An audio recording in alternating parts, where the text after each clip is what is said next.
Bonjour, mon nom est Emmanuel Lavigne, je suis coach de curling et passionné de curling depuis plusieurs années. Moi, je suis joueur de curling, coach de curling depuis maintenant plus de 30 ans. J'ai commencé à jouer au curling parce que j'ai un de mes oncles qui m'a amené au curling et j'ai attrapé tout de suite la piqûre. Depuis ce temps-là, je n'ai jamais arrêté. C'est ma grande passion, le curling d'hiver. Ici, le curling, c'est un sport d'hiver qui se pratique sur des glaces. On est chanceux à Victoriaville, on a des belles facilités. Ça va jouer en équipe de 4 contre 4. On lance des pierres naturelles sur la glace, puis c'est un peu comme la pétanque, celui qui fait le plus de points remporte le match. C'est un sport qui est quand même assez complexe, qui allie et stratégie et qualité physique et beaucoup de qualité mentale parce qu'on a besoin de beaucoup de concentration. C'est un sport que j'adore. Pour déterminer le gagnant au curling, on joue des manches qu'on appelle des bouts. Fait que chaque équipe a 8 pierres qui vont être lancées d'un bout à l'autre de chaque côté de la glace. Et à chaque bout, on compte les points. Celui qui a le plus de points va remporter le match après le nombre de bouts déterminés. En ligue, ici, on joue généralement des parties de 8 bouts, des 8 manches. Sinon, en compétition, il y a certaines compétitions aussi qu'on peut aller jouer jusqu'à 10 manches. Moi, dans une équipe de curling de compétition, je suis assez polyvalent. J'ai joué tous les postes. J'ai joué comme capitaine, comme vice-capitaine, comme deuxième et comme premier. Mais je vais vous dire bien franchement que la position que je préfère le plus, c'est de jouer deuxième. Le joueur qui joue en deuxième position a beaucoup de sorties à faire et beaucoup impliqué sur le jeu comme balayeur. Moi, j'aime ça je suis impliqué physiquement dans l'aspect du jeu. Aujourd'hui, on est à Victoriaville, dans notre beau club de curling ici à Victoriaville, qui existe depuis 1953. C'est un ancien club privé de la Shawinigan Water and Power, qui était une compagnie d'électricité ici à Victoriaville. Et quand la compagnie a quitté, ils nous ont laissé le club et c'est devenu un organisme à but non lucratif. On est très chanceux que la ville de Victoriaville nous aide à avoir ces belles facilités-là pour nos membres. Je suis chanceux, j'ai commencé le sport parce que j'ai un oncle qui avait joué pour le plaisir dans une autre arena où on faisait un petit tournoi.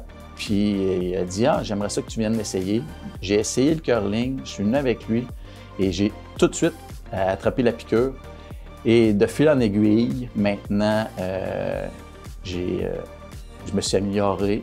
Je suis devenu entraîneur, compétiteur, j'ai fait plusieurs compétitions. Et maintenant, j'ai la fierté de dire que je suis coach de mes enfants. J'ai coaché ma femme que j'ai connue ici au curling.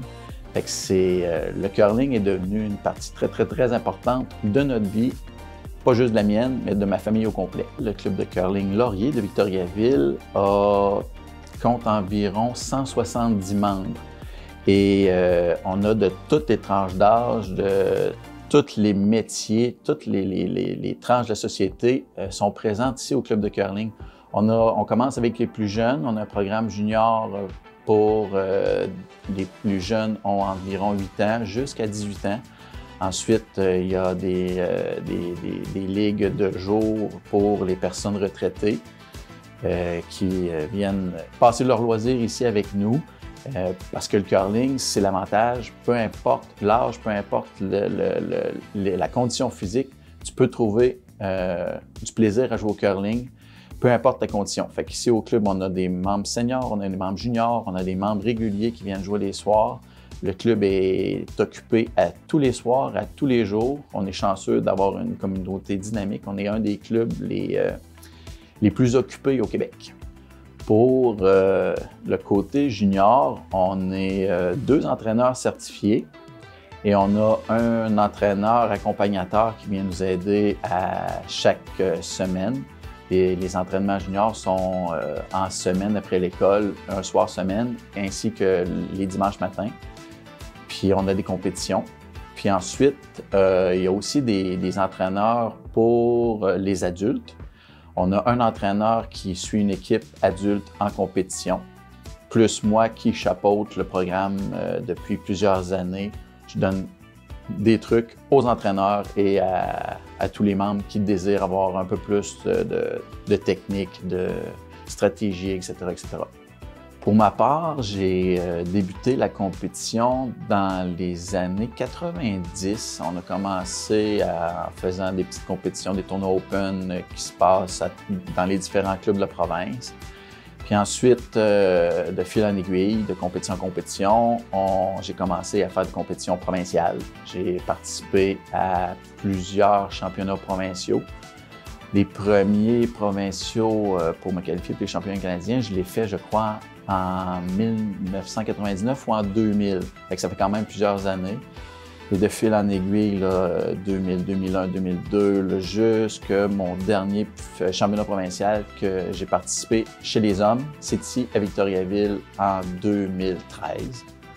J'ai fait aussi beaucoup de compétitions mixtes, plusieurs championnats provinciaux mixtes à travers la province. Et le club de Victoriaville, ici, on a eu la chance de participer à un championnat canadien. J'ai été capitaine d'une équipe en 2017 pour le championnat canadien des clubs, c'est-à-dire les meilleures équipes de clubs qui devaient représenter leur club en championnat provincial, que j'ai remporté ensuite pour représenter le Québec et Victoriaville à un championnat canadien qui a eu lieu en Ontario. Maintenant, je suis rendu trop vieux pour faire la compétition. Je me concentre maintenant sur la compétition senior. C'est la même chose, compétition provinciale et canadienne, mais pour les 50 ans et plus.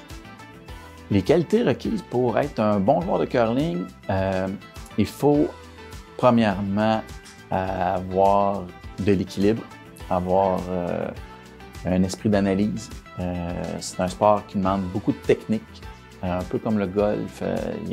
C'est des petits détails qui font que peuvent faire la réussite ou l'échec d'un lancer.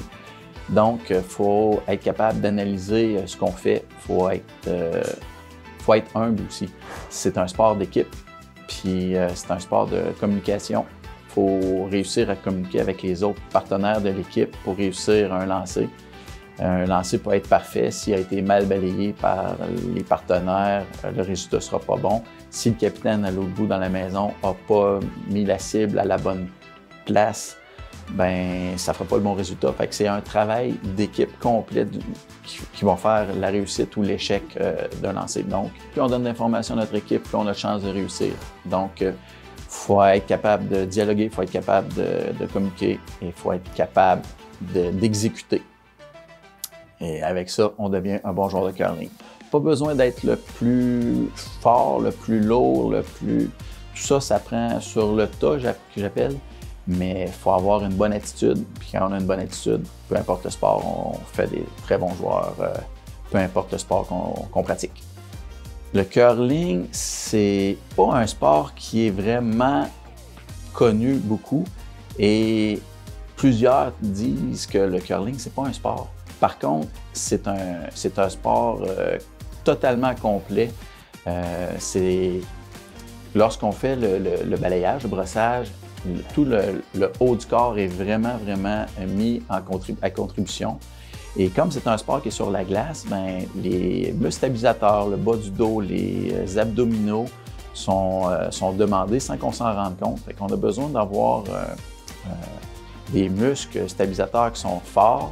Et comme c'est les jambes qui poussent pour la glissade et qu'on est dans une position qui est quand même peu orthodoxe, qu'on est penché, on a besoin d'avoir des très bonnes jambes, des très bons genoux pour réussir à survivre à une saison de curling. Parce qu'on va se le dire, une saison de curling, c'est long et c'est très demandant et très taxant pour le corps. Donc oui, je confirme que je me sers du curling pour rester en forme, sans aucun doute.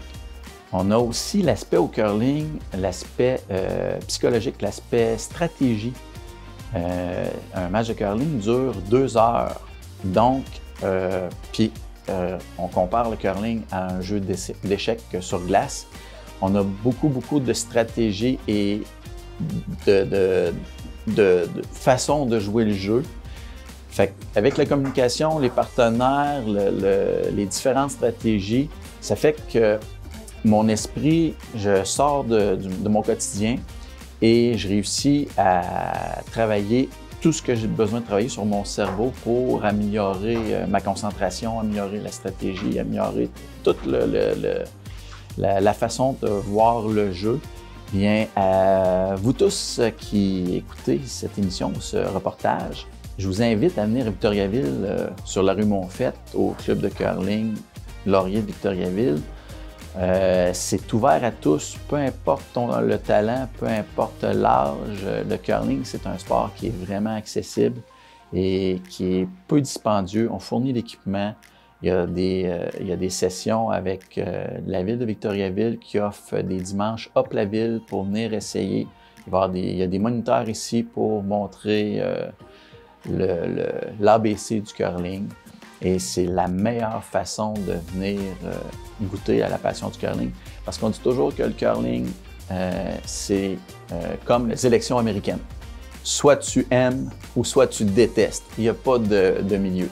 Sauf que si on ne l'essaie pas, on ne peut pas deviner si on va aimer ou détester le curling.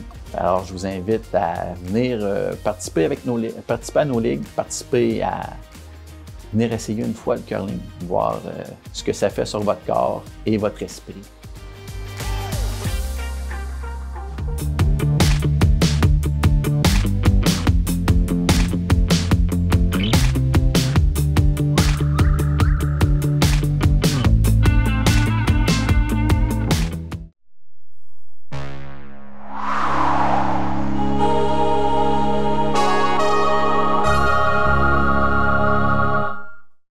« 50% du verre recyclé se retrouve dans les sites d'enfouissement. » Fait qu'est-ce que je fais? T'apportes les objets en verre dans un dépôt de verre. Où ça? Ici. Présentement, il n'y a qu'un seul point de dépôt dans le centre du Québec. Exigeons qu'il y en ait plus.